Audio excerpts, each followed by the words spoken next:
Assalamualaikum warahmatullahi wabarakatuh. Izin memperkenalkan diri, nama saya Indri Ayuning Tias. Saya akan mempresentasikan hasil kerja saya, jurnal yang berjudul Manusia dalam Perspektif Filsafat Pendidikan Islam. Al-Quran telah menegaskan bahwa manusia diciptakan secara khusus oleh Allah Subhanahu wa Ta'ala berfirman, "Sesungguhnya aku akan menciptakan manusia dari tanah, maka apabila telah kusempurnakan kejadiannya dan kutiupkan kepadanya roh, maka hendaklah kamu tersungkur dengan bersujud kepadanya." Memerhatikan Al-Quran melalui ayat-ayatnya yang membicarakan tentang penciptaan manusia, kita akan mendapatkan bahwa ia senantiasa menggunakan kata min yang memiliki arti dari sebagian ketika Allah Subhanahu wa Ta'ala berfirman, dan dia pula yang menciptakan manusia dari air. Maka kalimat dari air berarti sebagian unsur-unsur yang membentuk manusia diambil dari air.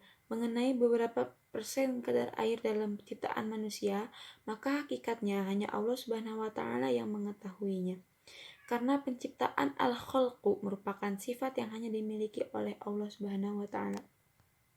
Untuk mempermudah penjelasannya, kami berikan contoh berikut. Misalkan seseorang memiliki bahan mentah A, lalu ia mengolahnya menjadi bahan B, kemudian diubah sehingga menjadi bahan C, dan terakhir menjadi bagian D. Tentang penciptaan benda D yang telah mencapai bentuk jadinya, setelah mengalami beberapa proses perubahan, kita bisa saja mengatakan bahwa dia berasal dari bahan A atau bahan B, C, bahkan D. Bahan C. Khalifah sebagai duta atau wakil Tuhan di muka bumi merujuk pada pengertian individual yang dapat dimiliki oleh setiap umat manusia. Semua manusia berhak mendapat predikat yang sama, hanya saja kualifikasi kekhalifahannya akan ditunjukkan oleh sejauh mana hasil optimalisasi potensi kemanusiaan manusia tersebut. Pada tahap struktural, Al-Quran menyebut manusia sebagai nafs dari ego, keakuan yang terbentuk dari unsur jasad, hayat, dan ruh. Sedangkan dalam tahap fungsional, menurut Asy'ari, Al-Quran menyebut manusia sebagai abd dan dengan khalifah.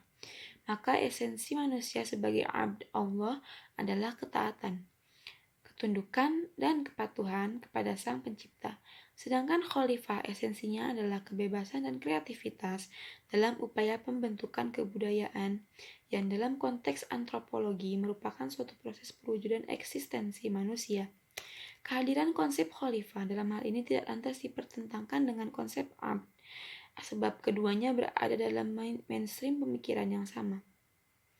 Menarik interpretasi Tobroni dan Samsul Arifin, fungsi manusia sebagai abd khalifah dalam konteks lebih makro dan minimal dalam paradigma tauhid, keduanya tidak dipandang sebagai kesatuan terpisah, tapi memerlukan hubungan dialektik yang akan mengantarkan manusia kepada puncak eksistensi kemanusiaannya.